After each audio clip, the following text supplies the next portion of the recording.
Standing atop the famed Mount of Olives and gazing across the Kidron Valley, one of Israel's most iconic shrines catches the eye of every visitor.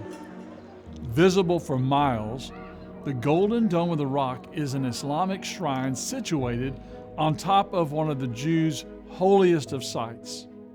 Known to Muslims as the Haram al-Sharif and to the Jews as the Jewish Temple Mount, this 1.5 million square foot platform is one of the most contested pieces of real estate in the entire world. But 2,000 years ago, it was home to a glorious and majestic temple built by King Herod the Great, a temple destroyed in the year AD 70 and whose stones are now telling the story of a long ago past. But what are these stones telling us about the history of the Jewish temple in Jerusalem? And what role did Jesus of Nazareth have in predicting its destruction? To answer those questions, we've assembled a team to examine and explore the mysteries of the temple. We've been poring through the works of history, surveying the archaeological record, researching the scholarly work of others, and documenting the evidence. Our quest brought us to Jerusalem, and we are walking among the ruins of the Jewish temple which once graced the ancient hill of Zion. We are retracing the steps of Jesus, Solomon, and the priest of Israel. We've recreated the temple, and we are telling again the story of Israel's sacred house of worship. Follow along with us as we investigate the mysteries of the temple both then and now.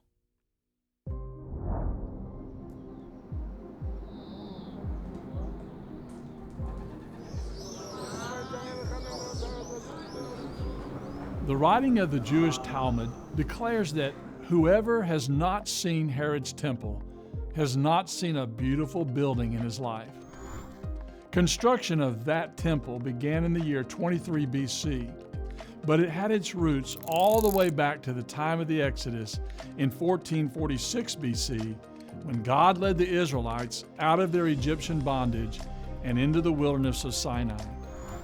As a means of dwelling among His people, God instructed Israel to build a tabernacle, and this movable shrine became the central place of worship for the Jews, and likewise served as a place for fellowship with both God and other Israelites.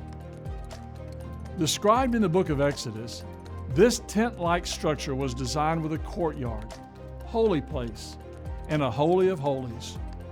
The perimeter of the curtain wall was approximately 150 feet long by 75 feet wide. A portion of that courtyard contained a bronze altar for sacrifices, a laver for ritual cleansing, while the latter two-thirds contained the tent of meeting. Inside the tent was the holy place, which had a table for bread, a golden lampstand, and an altar of incense. The holy place also contained a beautifully crafted curtain hanging on 4 golden pillars, which separated it from the perfectly shaped cube of the Holy of Holies, where the sacred Ark of the Covenant was housed. This was also the place where the high priest came to meet with God when his presence came to rest above the cherubim.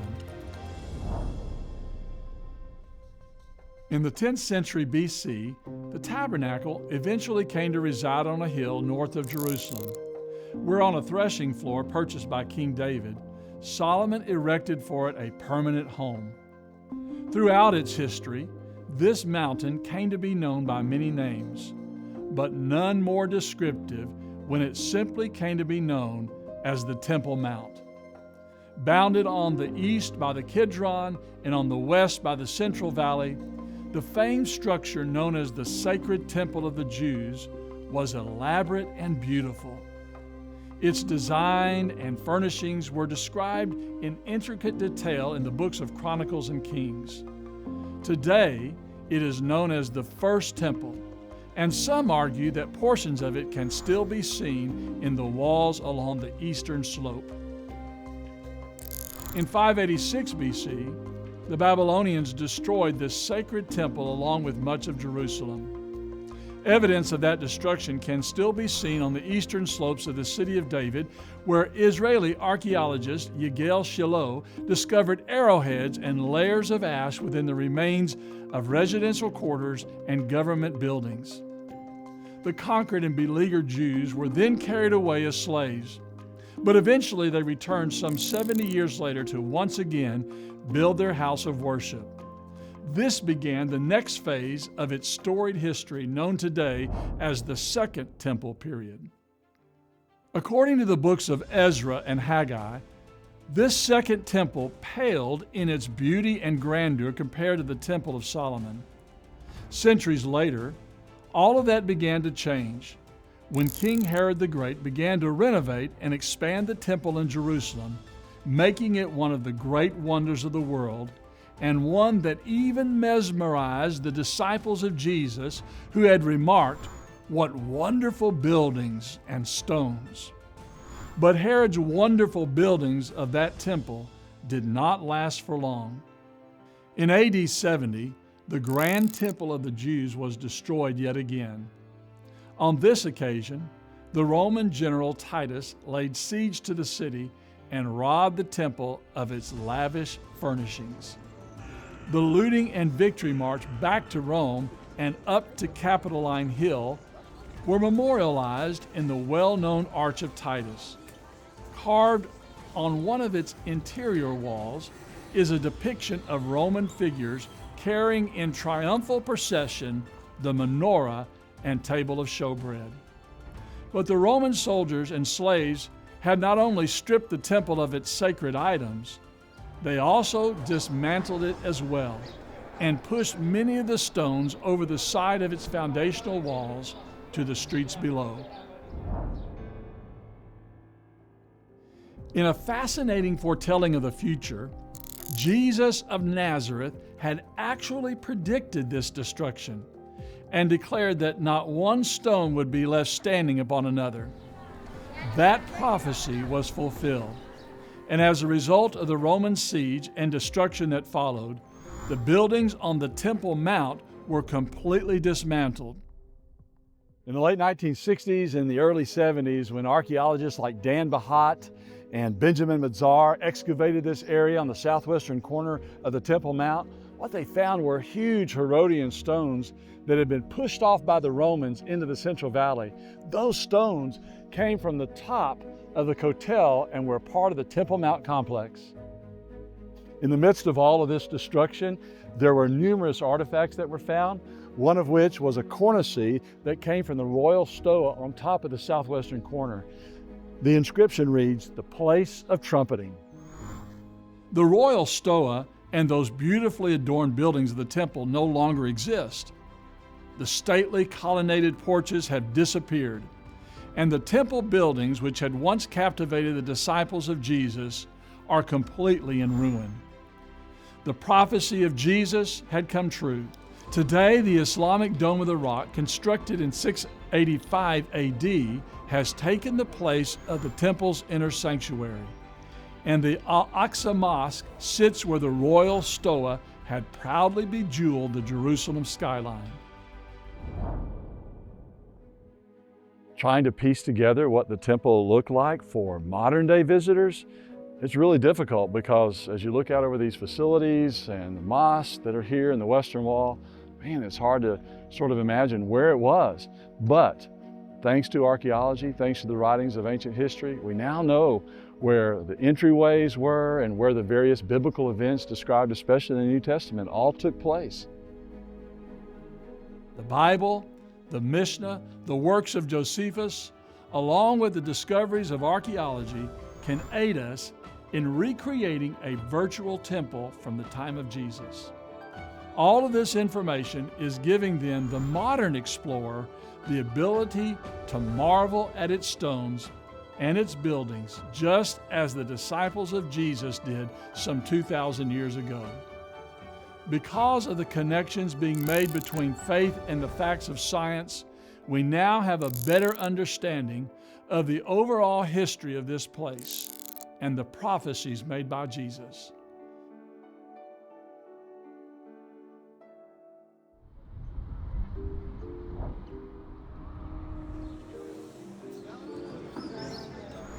When Jesus of Nazareth visited the Jewish temple in Jerusalem, his disciples were eager to show him the buildings of the temple.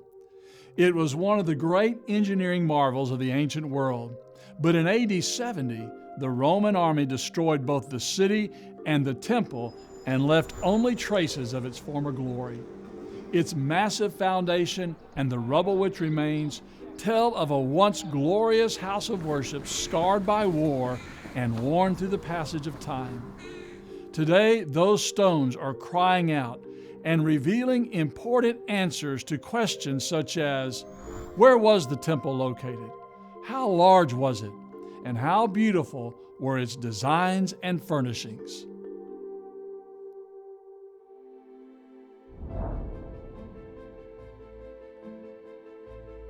The stones surrounding the holy hill of Zion have been crying out for centuries, and those stones, along with the writings of Josephus, the Mishnah, and the Bible, are giving scientists the needed data to better understand the past.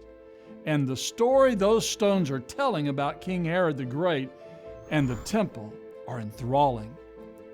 To garner favor with his Jewish countrymen, who had come to despise his tyrannical rule, Herod proposed a renovation and expansion project of the temple.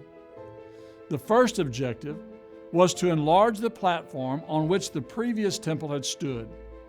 So in 23 BC, workers expanded the base of the mountain by building a gigantic retaining wall, one along the eastern edge, another to the south, and then a colossal wall on the west. Wow, we're right here in the old city of Jerusalem. Behind me is the Western Wall. It's a retaining wall that held up the grand temple complex during the time of Jesus. What stands on top today is the old Dome of the Rock that is Islam's third most important shrine. Jews come down here to the Western Wall just like they are this morning to pray and offer their prayers to Jehovah God.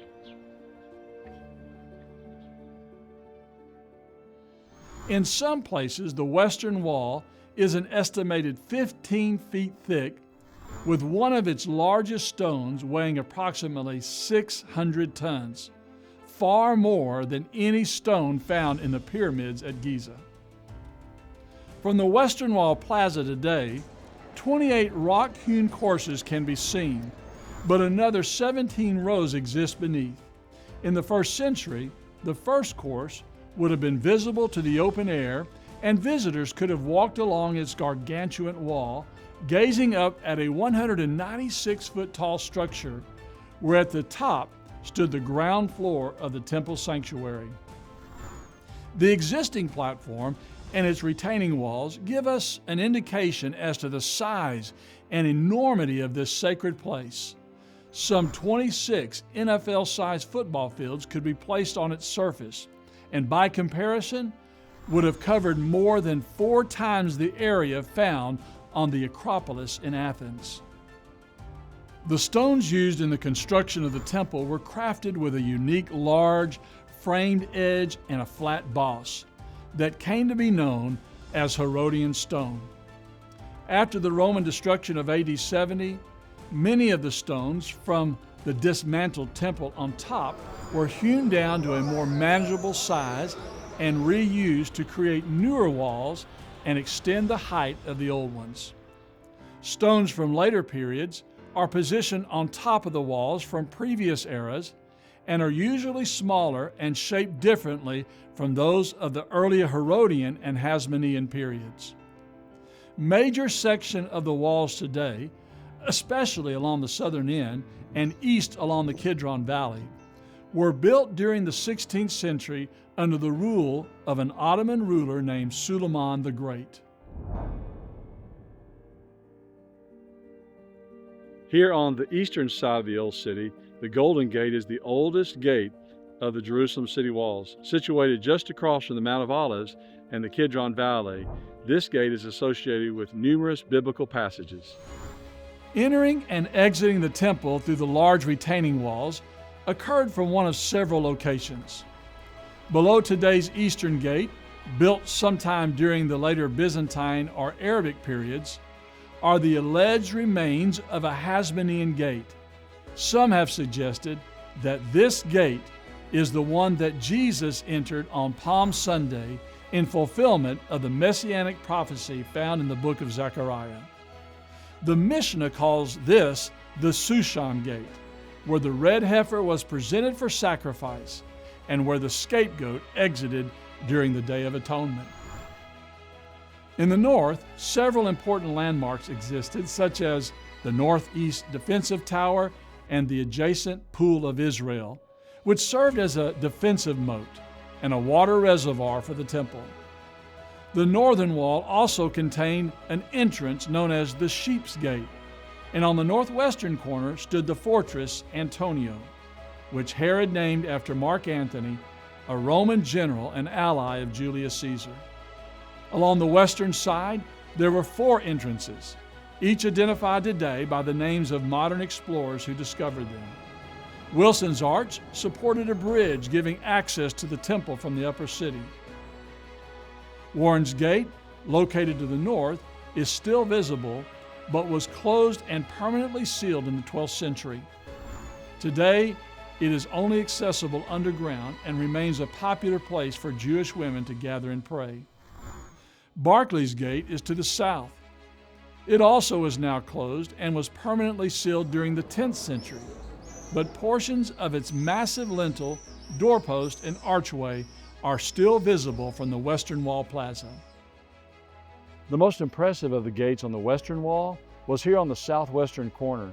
And if you look up there on the side of that wall, you can actually see the arch that supported a bridge that came down to the central valley. And above that arch was the gateway into the temple.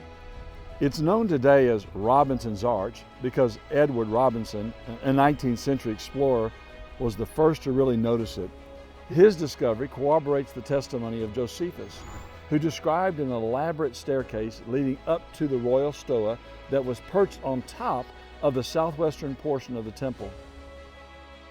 The base structure for that staircase was discovered in 1838, but we now know that some 45 feet from the main wall, the stairs turned southward and dropped down into the central valley, where it joined an area crowded with shops and vendors. On the southern portion of the retaining walls, evidence reveals 2 separate entry points, one known as the Triple Gate and the other as the Double Gate. The gates, which can be seen today, were built in the 16th century, but remains of the original gate structures are visible in the unique Greek and Roman style headers and in the door jambs and lintels. Some refer to these as the Hulda gates, but as we shall see in a later episode, the term most likely referred to the entry points from an earlier period located on the temple platform.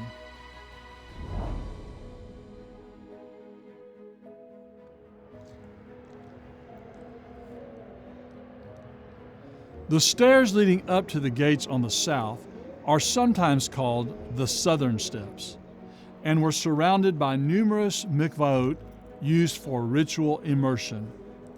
The location of these mikvaot were important in the New Testament era for a variety of reasons. First, this was the place where many of the lower city residents would have entered the temple and where, most likely, Jesus himself walked when he graced the temple with his presence. Second, the southern steps are the likely location for the events associated with the day of Pentecost and the establishment of the church as recorded in the book of Acts.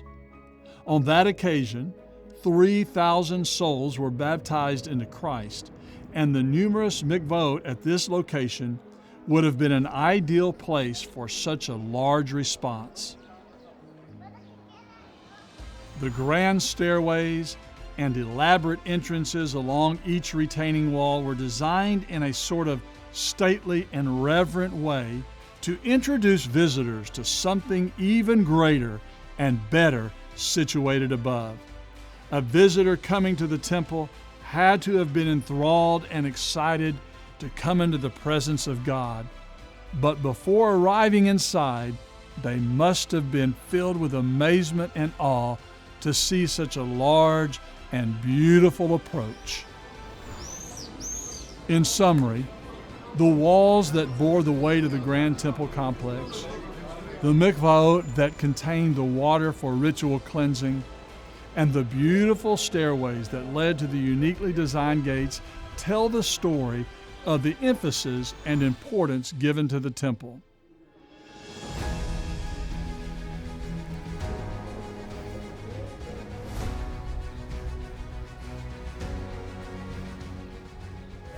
For a Jewish worshiper, a walk to God's holy hill was exciting and jubilant. But with the stunning, grandiose architecture of Herod's temple in view, the journey must have been filled with amazement and awe. A pilgrimage up to the temple and a visit inside its beautiful courts and buildings would have been a journey to remember and a walk beyond compare. So what did a Jewish man or woman experience as they made their way up to the sacred temple?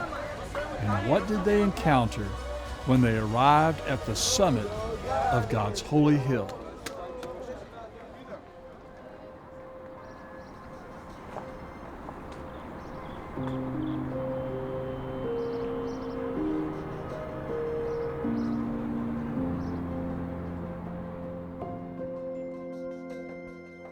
At the time of Christ, if you had been a Jew on a religious pilgrimage to Jerusalem, you might have begun your ascent to God's holy hill at the Pool of Siloam near the southern end of the city of David.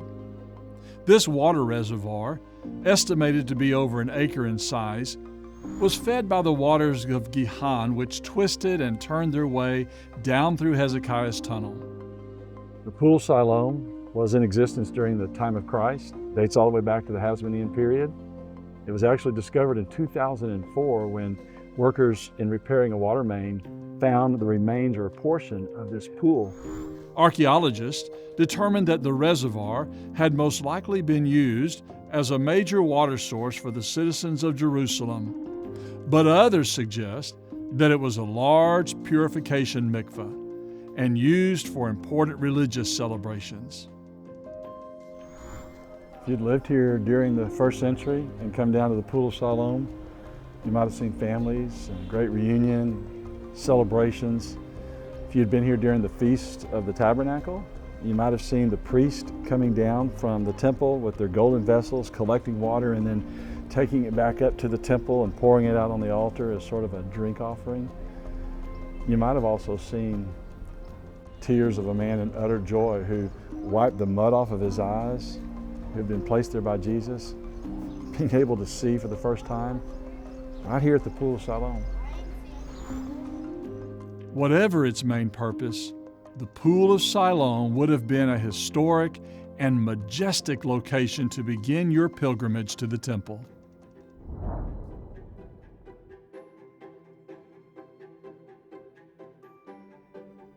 Leaving the Pool of Siloam, you would be faced with a half-mile uphill journey toward the Temple Mount, walking on the precisely hewn paving stones constructed over the top of the Central Valley drainage system.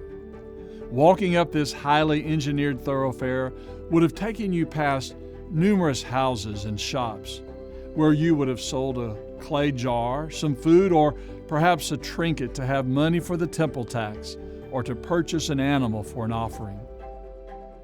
Pilgrim's Way, as it has come to be called, was only recently excavated, but today it still lies beneath centuries of debris and soil accumulated overhead. Where the street has been exposed, evidence of shops and businesses can still be seen in the traces of burn marks from the temple's destruction and in the rubble along its streets near the southwestern corner of the Temple Mount. With money in hand, your ascent would have brought you to the southern steps and up to the main entrance of the temple complex. Joining thousands of worshipers, a pilgrim would have witnessed families festively greeting one another and heard the boisterous cacophony of celebratory songs and sounds similar to those still being heard today near the Western Wall when families gather for celebrations or for a bar mitzvah, marking the transition of a 13-year-old boy's adoption of the religious obligations of Judaism.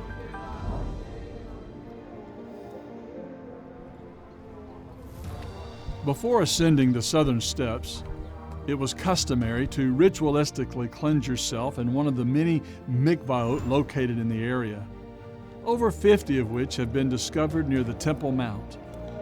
Water for these mikvaot, along with the enormous amount needed for the daily cleansing and washing required inside the temple, came from area water sources and was siphoned through numerous aqueducts and into underground cisterns.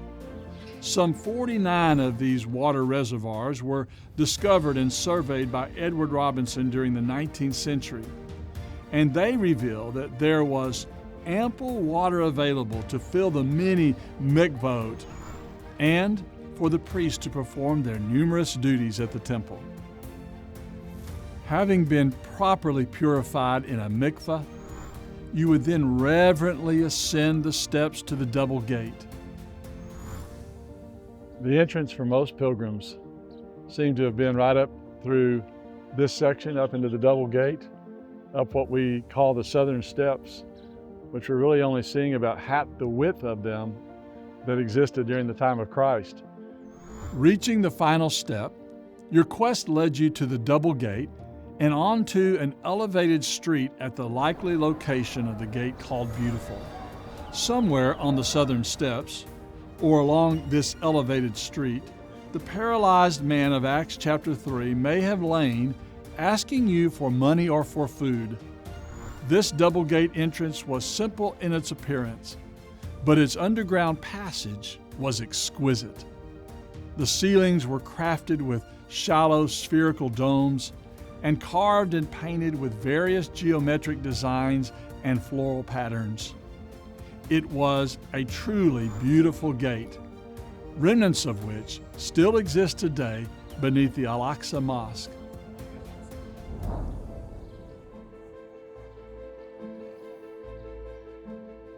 Entering the double gate and emerging from the tunnel would have brought you to an open-air plaza where in the distance you would have immediately noticed a stone wall from the Hasmonean period that had once been the temple's exterior wall. And in the distance, the upper portion of the marble-covered sanctuary, which Josephus said looked like a mountain covered with snow and a fiery splendor at the rising of the sun.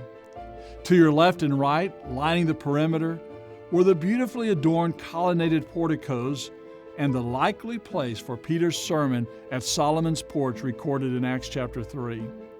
The porches provided relief from the sun and protection from the rain. The crevices and supporting beams of these porches might also have been home to the birds and swallows, just as the birds still find their home in portions of the western wall today. They are vivid reminders of what the psalmist said in utilizing this imagery of the swallows making their nest at the temple to describe the comfort and peace he felt when visiting the house of God.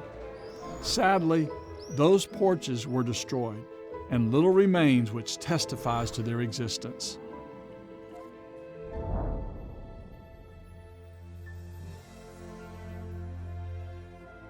On the southern end of the temple stood the magnificent royal stoa, which Josephus says was a structure more noteworthy than any under the sun.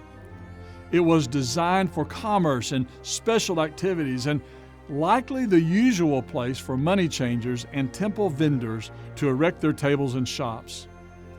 This possible business district of the temple was designed with a pervasive Greek and Roman style architecture, similar to the reconstructed stoa found in Athens, built originally during the 2nd century BC.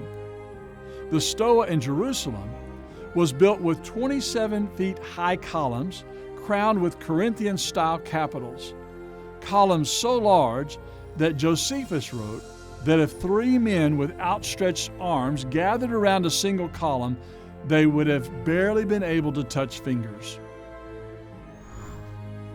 Before moving toward the temple's inner courts, a curious interest would have taken you to the stoa's southeast corner to experience one of the highest points in the complex and what many consider to be its pinnacle. The pinnacle, was the location where Satan took Jesus to be tested during one of his temptations, and from this incredible height, you could have seen Bethlehem to the south, the mountains of Moab to the east, and the beautiful mountains of Olives just across the valley. Before exiting the stoa, imagine yourself purchasing a sacrificial animal or dove, hearing the sounds of bleating lambs, coins clinking among the money changers, and sellers loudly hawking their wares. Cradling your sacrificial offering to your chest, you would have proceeded north toward the temple courts and into an area cordoned for Gentiles. Access to this court was available through several different gates or formal entrances, but you may have chosen to enter into what was considered to be the Huldah gates, so named in honor of the prophetess and heroine of the Old Testament, who was respected and honored by King Josiah. Passing through the Huldah gates brought you to the court of the Gentiles. To prevent non-Jews from proceeding further, a stone barrier known as the soreg or balustrade was erected and most likely stood where the wall surrounding the Dome of the Rock exists today. The wall during the time of Jesus contained numerous inscriptions which read, "No man of another nation to enter in the fence and enclosure around the temple, and whoever is caught will have himself to blame that his death ensues." Two of these inscriptions were discovered some 1900 years later by John Iliff and Charles Clermont Ganneau, and are a testimony to the temple's existence and to Paul's reference in the book of Ephesians to a wall of separation. The court of the Gentiles is also the likely location where Jesus drove out the merchants and money changers. After passing through the balustrade, you would have finally reached your ultimate destination, the inner courts of this grand complex. The long-awaited moment had arrived. You had left the pool of Siloam, walked the pilgrim's way, immersed yourself in the mikvaot, entered through the double gate, purchased a sacrifice in the royal stoa, walked along the porticos, and now you were about to cross the barrier and experience the most thrilling moment of the entire journey. You were coming to where God meets with His creation and where atonement for sin could be found.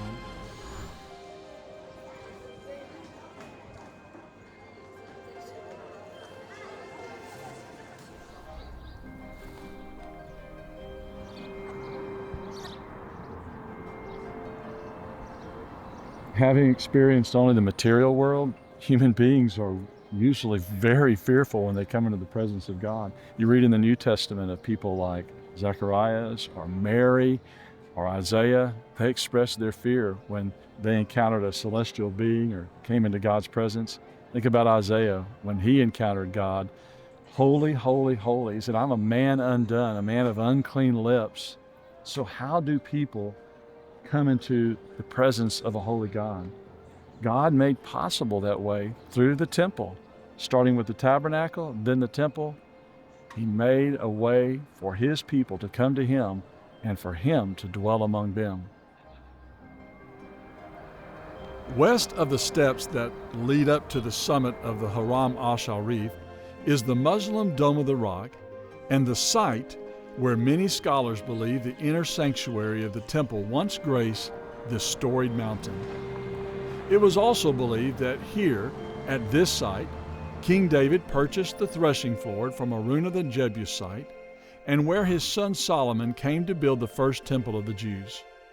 To reach this sacred area during the time of Christ, a worshiper would have traveled from the court of the Gentiles through the soreg and walked through one of the three main entrances into a special meeting place known as the Court of the Women. This 52,000 square foot open-air plaza was reserved for both Jewish men and women who had come to celebrate festive occasions and religious ceremonies. It was beautifully designed with decorative porches and special balconies that were used by women who wanted to observe sacrifices being offered in the court adjacent to theirs. When first entering this elegantly designed plaza, your attention would immediately be drawn to massive doors leading to the court of Israel where sacrifices were being made. Josephus called this the Corinthian Gate, and its doors were a colossal 75 feet high and so heavy that it took 20 men just to open and close them. 15 semicircular steps cascaded down from these gargantuan doors, and it was the site where the voices of young Levites could be heard offering hymns of praise and singing the Psalms of the Hebrew Bible. It was also at this location where Jewish families could bring their newborn children to be dedicated and consecrated before God, just as Joseph and Mary had done when they brought Jesus at the birth of Christ. Identified in the Mishnah as the Nicanor Gate, it is believed that the donor of these costly doors and stately entrance was buried in a tomb at the crest of Mount Scopus. The tomb contained an ossuary with the name Nicanor of Alexandria inscribed both in Hebrew and Greek. Joining a line of worshipers who were patiently waiting their turn to pass through the Nicanor Gate, a curious observer might have seen a prophetess by the name of Anna praying for the redemption of Jerusalem. An observant eye and a listening ear could have seen and heard a widow woman giving all that she had when her 2 mites reached the bottom of the collection box. You may have also seen a priest stacking wood in the chamber of the woodshed, and another transporting oil to fill the lamps positioned on the pillars located within the court of the women. Cleansed lepers and Nazarites might also have been seen emerging from their respective chambers of cleansing. Overall, there was a hive of religious activity and numerous people scattered throughout the halls of this special court designed for both men and women of the Jewish faith.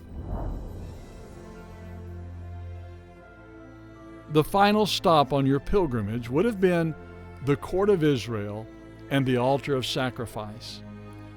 Your approach was humbling as you in reverence climbed the 15 steps leading up to the Nicanor Gate and into the 24-foot wide court of the Israelites. In reverent fear and with rapidly beating heart, you hand over your sacrificial offering over to the priest, who takes it into the priestly court and then into an area reserved for slaughter. Under the law, your sin required a penalty of retribution and condemnation, but the animal you offered was receiving your punishment and became a substitute on your behalf. Upon its death, its blood was collected in a bowl and sprinkled on the horns of an altar, and portions of the lamb's body was burned, all for the purpose of declaring God's condemnation of sin and thereby providing justification and forgiveness for the sinner. Beyond the altar of sacrifice, 2 special rooms were created as a place for God's presence to dwell and where mortal beings might encounter a powerful and holy God.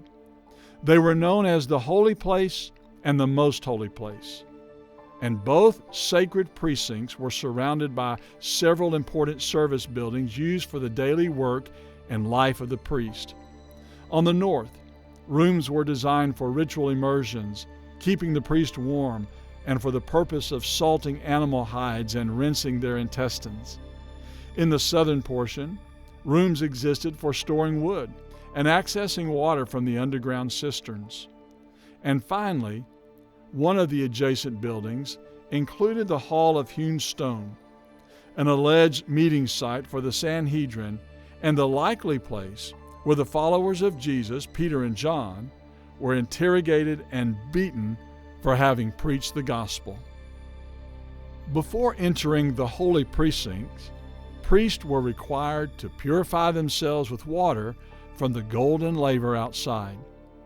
They would then ascend 12 steps to a large porch, and pass through large decorative columns adorned with rows of 200 pomegranates, and into the 60-foot-high holy place.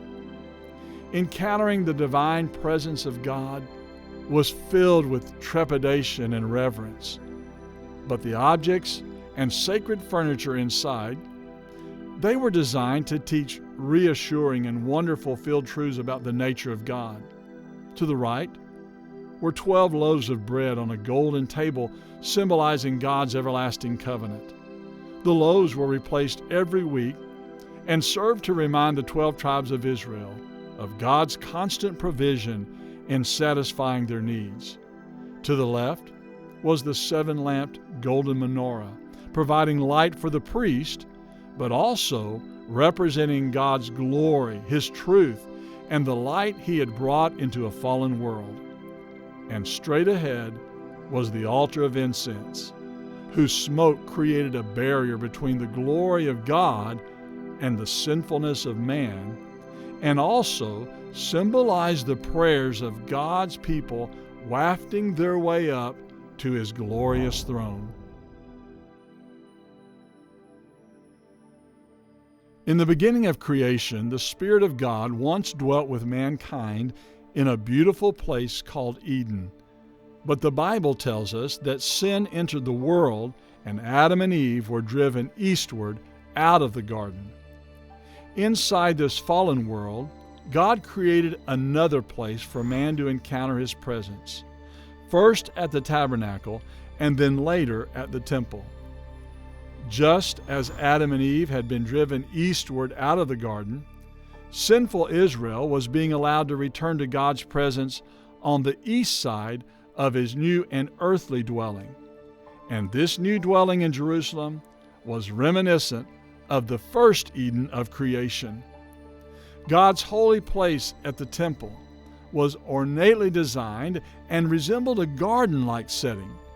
It was lavishly adorned with floral motifs, palm trees, open flowers, and the highly significant and symbolic pomegranate. It was also adorned with gold, which reflected a palace-like structure and throne of royalty and honor. In the temple, God revealed His love and sacred yearning to be reconciled to His creation, and the garden-like setting of the temple served to remind Israel that what had been lost at the creation could be regained in the temple. Fellowship with God was once again restored.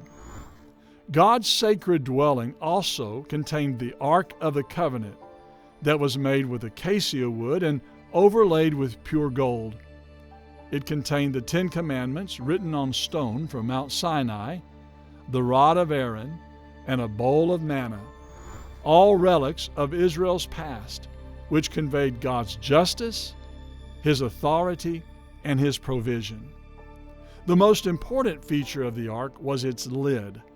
It was called the mercy seat, and once a year, on the Day of Atonement, the blood of a sacrificial animal was sprinkled on the wings of the seraphim covering the lid, while another animal, known as the scapegoat, was taken from the Shushan gate and led into the wilderness. The blood sprinkled on the altar and mercy seat, it symbolized an acquittal from the condemnation and judgment of the 10 Commandments. And the scapegoat, it signified sins being carried far away from the nation.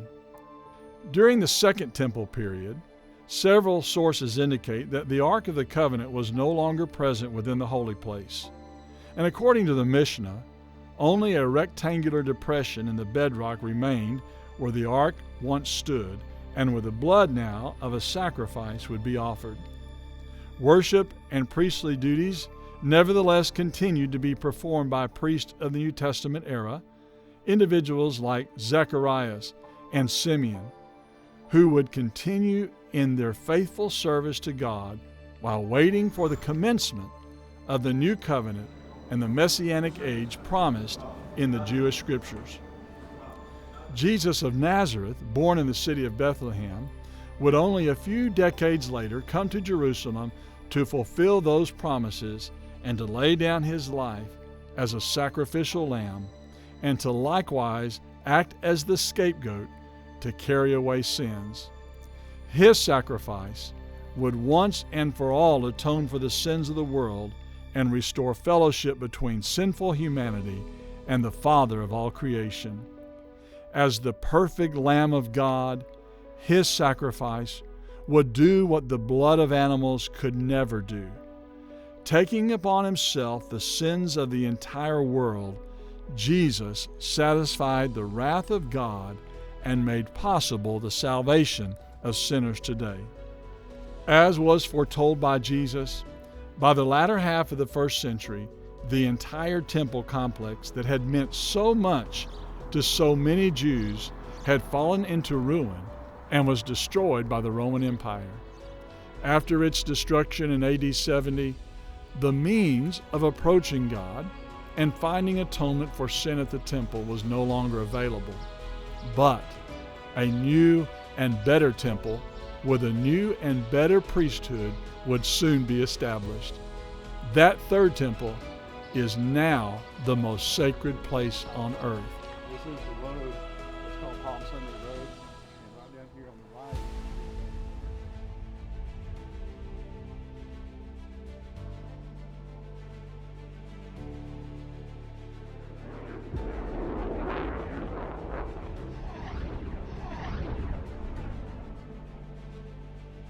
In the 21st century, news continues to circle the globe regarding the controversy over Israeli-Palestinian land, and the disagreement has involved the question of who has the right to worship on the Temple Mount. Most Muslims consider the whole of Jerusalem to be consecrated as Islamic territory, but many religious Jews have set their sights on building a third temple at the actual location of where the Dome of the Rock resides today. The age-old Temple Mount controversy is a sensitive one, and it runs deep in the hearts and minds of many religious adherents, often creating conflict and a flashpoint for unrest and demonstration. Interestingly, some 2,000 years ago, a controversy of a similar nature occurred on the Temple Mount, but instead of Jews and Muslims, it involved a clash between Jews and some of their countrymen who had become disciples of Jesus. In the early 1st century AD, a Roman citizen and Jewish religious leader from among the Pharisees converted to Christianity. His Jewish name was Saul, but Christianity came to know him as Paul. And after his conversion, he became an outspoken and ardent defender of the Christian faith. The book of Acts tells us of his work among both Jews and Gentiles in establishing churches in Asia and Europe, but it also reveals the persecution he experienced and the controversy which often surrounded his ministry. One such issue involved the temple in Jerusalem, but the background to that controversy began earlier along the coast of the Aegean Sea. In Acts chapter 18, verse 18, we read about the Apostle Paul coming here to Cenchrea, where he had completed his vow by shaving his hair. We also read of a similar event in Acts chapter 21, where Paul had taken 4 men with him into the inner sanctuary of the temple, where they had shaved their head and then presumably had to burn their hair upon the altar. That particular event caused a huge controversy. Upon his arrival, Paul had taken with him Gentile converts to the temple, but apparently he alone proceeded to the inner courts. Considered to be a traitor because of his conversion to Christianity, some of Paul's Jewish countrymen accused him of bringing Gentile Christians beyond the wall of separation and into the inner sanctuary. A riot ensued, and an angry mob began beating Paul, but he was eventually rescued by Roman soldiers and taken to the adjacent Antonia fortress. Before entering inside, from the steps, Paul was permitted to speak to this angry crowd, where he gave a defense of the Christian faith. To the mob that had gathered below, Paul recounted how he had met the risen Lord on his way to Damascus, and then he described how he himself obeyed the command to wash away his sins by being baptized in the name of Christ. As Paul spoke about his conversion, he may very well have been thinking about the thousands of souls in Jerusalem who also had been baptized in the name of Christ nearly 30 years earlier, many of them in the mikvaot located along the southern steps of the Temple Mount, not far from where Paul had been arrested. Following his speech, Paul was imprisoned for 2 years in Caesarea and eventually taken to Rome, where as a Roman citizen under house arrest, he awaited his trial before Caesar. Having been accused of rioting and profaning the temple in Jerusalem, Paul wrote a letter to the church that was here at Ephesus, a church that was made up of both Jews and Gentiles. In this letter to the Ephesians, Paul wrote about the glories to be found in God, the blessings that are in Christ Jesus. And he also spoke about the wall of separation, that it had now been eliminated, a wall that was at the center point of a lot of the controversy surrounding Paul's arrest in the city of Jerusalem. But in this letter, he also spoke about the church, the new temple, the people of God here at Ephesus being his third temple. Through Jesus and his sacrifice at Calvary, all sinners could be redeemed and enter fellowship with God, no matter their nationality or their social standing. Paul further emphasized that grace and reconciliation with the Father were also to be found in Jesus. Instead of a literal temple in which God's presence would dwell, the Christians would now become the third temple of God. To replace the huge limestone rock foundation of the Jerusalem temple, the third temple, he wrote, was built on the foundation of the apostles and prophets, with Christ Jesus himself being the chief cornerstone. The Jews had long adored their temple, and rightfully so. It was the place where the Israelites could encounter God and celebrate their feast. But sadly, the temple had for many become a source of national pride and human achievement. And as far back as the days of Jeremiah, an undue emphasis was being placed on the traditions of the Jews, along with an unwarranted infatuation with the temple and its buildings. During the time of Christ, the temple had become a den of thieves, and the spiritual truths about the sinfulness of man, the righteousness of God, and the fellowship to be enjoyed there had been severely overlooked. With the advent of Jesus, a new and better temple exists, and a physical temple is no longer needed. The blood that once stained the rocks at the temple had for certain declared God's justice and mercy, but the blood that stained the rock at Calvary declared his sacrificial and love and grace for all of mankind and for all of time. The tabernacle and the temple that followed were never intended to be the permanent location for worship. They were simply a foreshadowing of the Messianic age and the Christian dispensation. Christ himself taught that true worship would not necessitate a specific physical location. Neither at Mount Gerizim, where the Samaritans worshiped, nor on the holy hill of Zion in Jerusalem would be the designated place for true worship to occur. Instead, worship was to be offered in spirit and in truth anywhere and all over the world, and not confined by a physical location or designated holy site. The temple then, during the Old Testament era, was how God chose to manifest himself to sinful humanity. But the temple now, the church, it reflects the fulfillment of God's earthly plan, a people who now await the second coming of Jesus, when the earth will be destroyed and when the tabernacle of God, that is his dwelling, will forever be with his people in a beautiful place called heaven.